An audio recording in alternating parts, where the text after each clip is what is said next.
Boa noite, pessoal. Meu nome é Gabriel, para quem não me conhece, eu vou fazer a mediação dessa mesa, que para mim é uma mesa que eu tenho muito carinho, pelo fato não tão somente do tópico que será discutido, mas também porque é uma pessoa que eu considero muito, que é o professor Lucas, que foi meu orientador em Rennes, quando eu estive lá, foi muito receptivo comigo. Então é uma alegria poder recebê-lo aqui novamente, fornecer um pouco dessa hospitalidade e troca de ideias aqui no Brasil, e espero que todos nós possamos contribuir para essa mesa. Bom, o tópico que o professor Lucas vai apresentar é Marx, Malthus e a questão dos limites do século XIX ao século XXI. O professor Lucas ele é um professor que trabalha na Université de Rennes, na França. Ele é um pesquisador associado ao Centre Atlantique de Philosophie.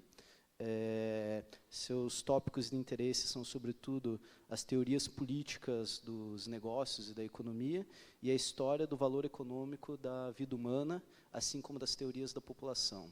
Então, sem mais delongas, eu passo a palavra ao Lucas. E sobre as perguntas, elas podem ser feitas em francês, em inglês ou em português.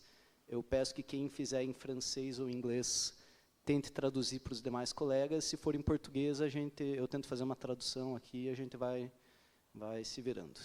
Então é isso. Sem mais delongas, eu passo as palavras ao Lucas. Merci, Lucas. Je suis très content. Merci. But thank you very much for the invitation. I'm very happy and honored to be with you here. And I live in France, and I speak and I work in French. So I've written my text in French. I want to translate it in English, but Gabriel tell me artificial intelligence can do this better than you. Finally, Gabriel translate my text in Portuguese so you can see at the screen my text, and I speak in French. So let's go.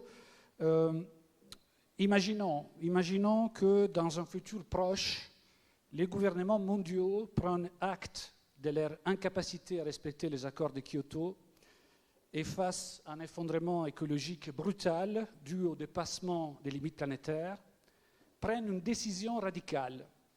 Chaque État doit fermer les frontières et euthanasier les 20% de la population. C'est le scénario du thriller dystopique Humane, dernier opus d'une longue saga littéraire et cinématographique dont les protagonistes est la surpopulation mondiale, la conséquence un enfer démographique et la solution des mesures radicales, voire horrifiques, visant à ramener la biomasse humaine à un niveau acceptable. Dans les termes d'un scientifique protagoniste de long métrage, les passages de la population de 2 milliards en 1923 à plus de 8 milliards en 2023 est comparable à une sorte de guerre mondiale où l'ennemi est l'humanité elle-même, c'est-à-dire sa propre croissance. Cet imaginaire néo-malthusien n'est pas absent du nouveau paradigme des limites planétaires, notamment lorsque du constat du dépassement progressif de ces frontières, on passe à l'analyse des causes de la grande accélération, soit l'amplification brutale, à partir du milieu du XXe siècle, de l'ensemble des processus d'origine humaine conduisant à la modification de l'environnement. Ainsi, selon Crutzen, inventeur du terme anthropocène, la population globale prend la première place parmi les responsables de la crise climatique. Will Stephen, inventeur donc du paradigme des limites planétaires, fait de l'évolution démographique depuis 1750 les premiers indicateurs de l'influence des tendances socio-économiques sur le fonctionnement du système Terre. Les rapports du GIEC affirment que la population fait partie des 4 facteurs principaux influençant l'émission de CO2 dans l'atmosphère. Sous l'évidence du bon sens, ce sous-entendu malthusien est aussi répandu en philosophie et plus particulièrement en éthique de l'environnement, où le droit à la reproduction devient peu à peu central. Derek Parfit, par exemple, aborde les problèmes de la surpopulation dans le cadre d'un argument métaphysique sur les générations futures et d'une critique de l'utilitarisme, en admettant de fait que la qualité de la vie et la quantité de personnes sur un territoire donné sont inversement proportionnelles. Si l'on admet qu'une société juste est celle où le plus grand bonheur est possible pour le plus grand nombre, il ensuit ce qu'il appelle une conclusion répugnante, à savoir qu'il y aura toujours une grande population à bas niveau de revenus, préférable à une population plus restreinte, où la qualité de la vie est plus élevée.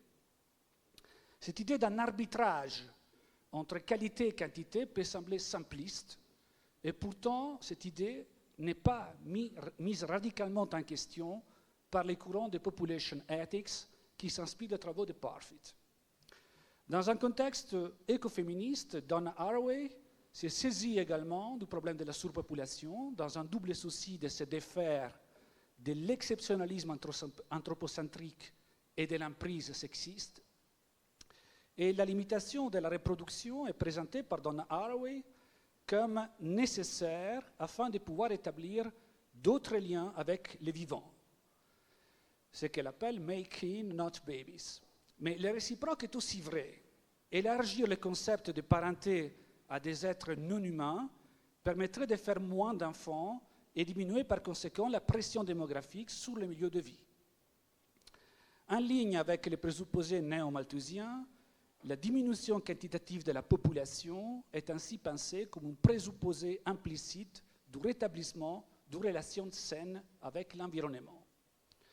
À l'objection de bon sens affirmant qu'il faudrait plutôt limiter la surconsommation de ressources et d'énergie, notamment dans les pays capitalistes, on répond que la croissance exponentielle de la population et l'accès à la consommation dans les pays moins riches risquent de rendre inutiles les autres efforts. Réduire le nombre d'enfants semble ici être un bon compromis entre la réforme du mode de vie et l'engagement responsable en matière d'environnement. Le point de vue de l'historien Dipesh Chakrabarty est décidément plus subtil. Si selon lui la population est l'éléphant dans la pièce écologique, à l'âge de l'Anthropocène, c'est qu'elle appartient simultanément à l'histoire profonde et longue de l'évolution de l'homme comme espèce et à l'histoire très courte du mode de vie industriel et de la grande accélération. Dans les problèmes écodémographiques, l'histoire de notre interaction avec les autres espèces et celle des modernisations iniques se rencontrent, soulevant des questions cosmopolitiques comme celle de l'équité en termes d'accès aux ressources et aux progrès médicaux.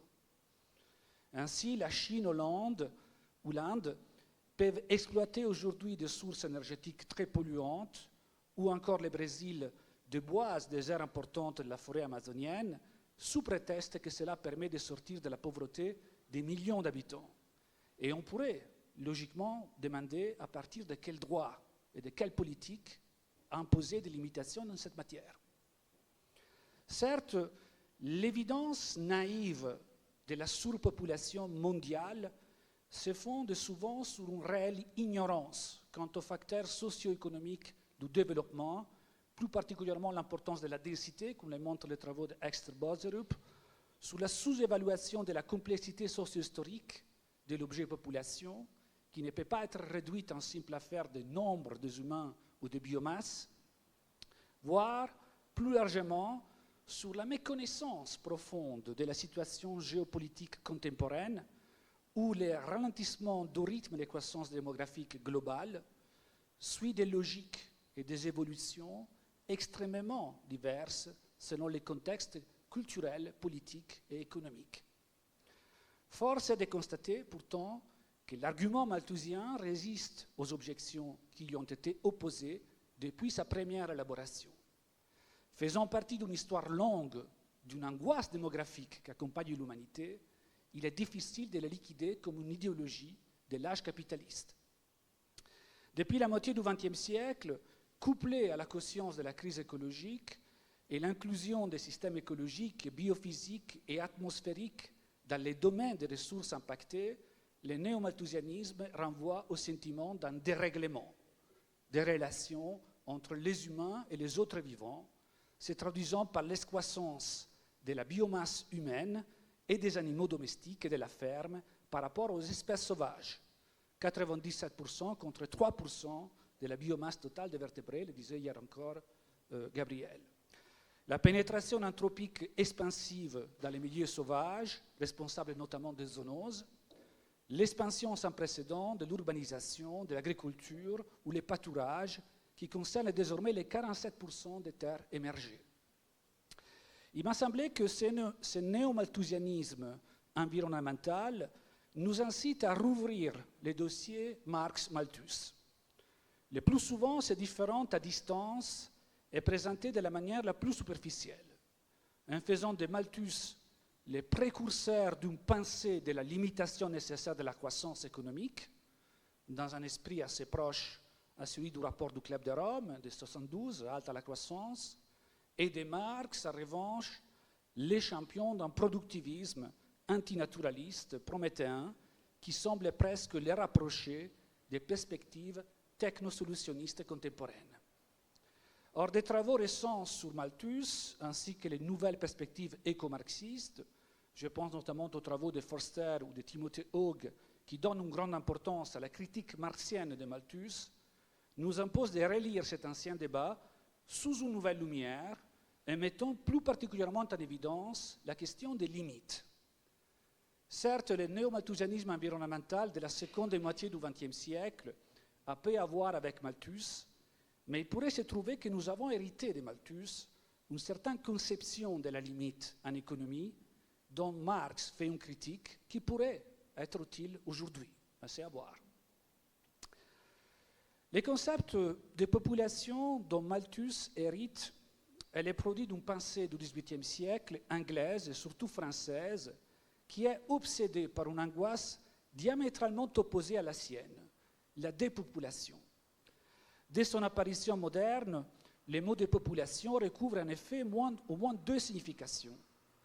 D'une part, il désigne le nombre des hommes ou l'ensemble dénombrable des habitants d'un territoire.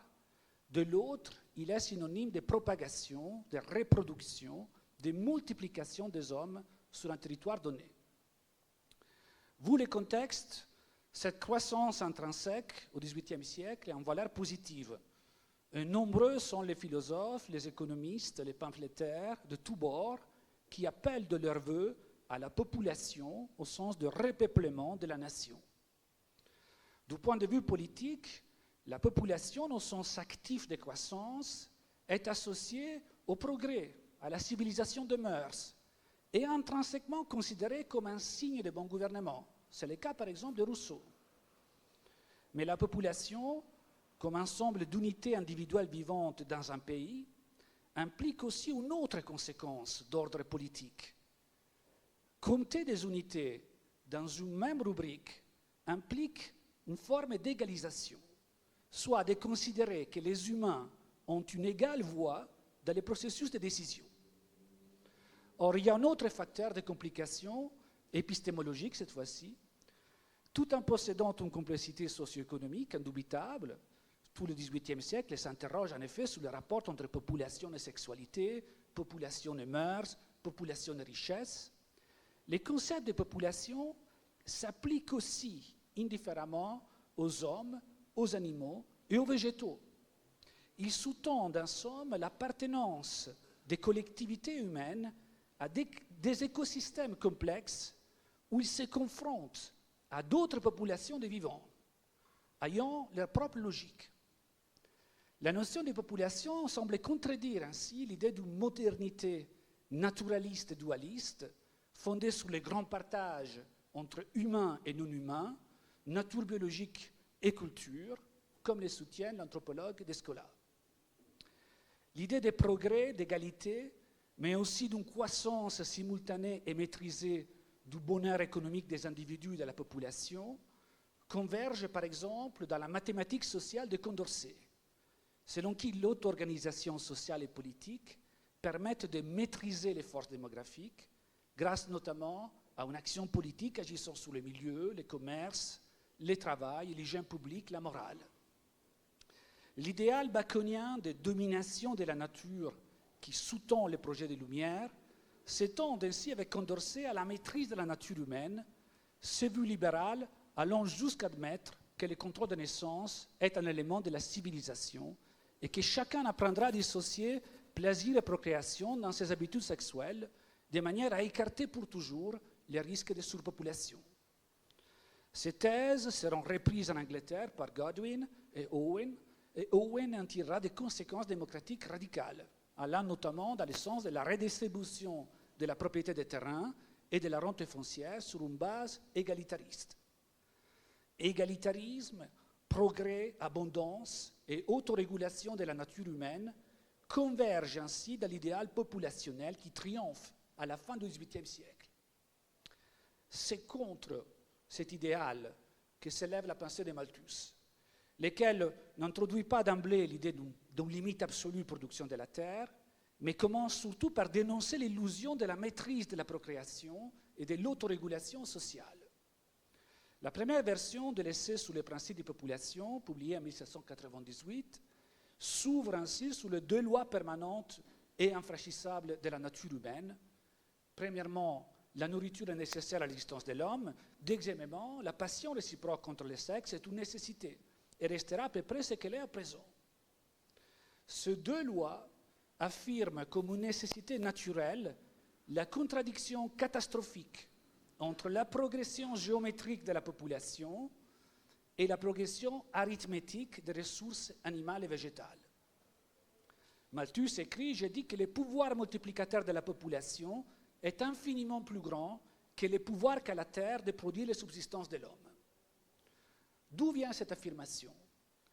Plus que d'un constat empirique, il s'agit d'une certitude théologique, voire eschatologique, de Malthus qui est un pasteur protestant. Selon lui, l'homme est par nature apathique, paresseux, ennemi du travail, au moins d'être contraint par la nécessité.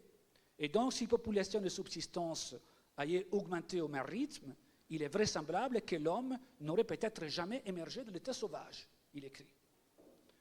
Cette providence divine se manifeste toutefois concrètement. Malthus parsème les éditions de l'essai d'observations sur les limites de la productivité agricole qui représentent à son tour un frein à toutes les autres formes de croissance. Dans la deuxième version de l'essai, publiée en 1802, Malthus énonce une première version de la théorie des rendements décroissants qui allait être exposée peu après par Ricardo, selon laquelle la progression de la population n'oblige à mettre à culture des terres de moins en moins fertiles et donc moins productives, ce qui fait croître les prix de subsistance, mais ce qui oblige également à augmenter la productivité agricole par la fertilisation des sols, l'amélioration des techniques de cultivation. Dans son argumentation, Ricardo introduit aussi l'idée que la mise à culture des terres moins fertiles engendrera une augmentation de la rente sur les terres plus fertiles, alors que le prix doublé qui s'impose au cours de la croissance démographique est toujours le plus haut, avec en conséquence que les salaires restent élevés. Du coup, les taux de profit se trouvent pris en tenaille entre des rentes et des salaires élevés,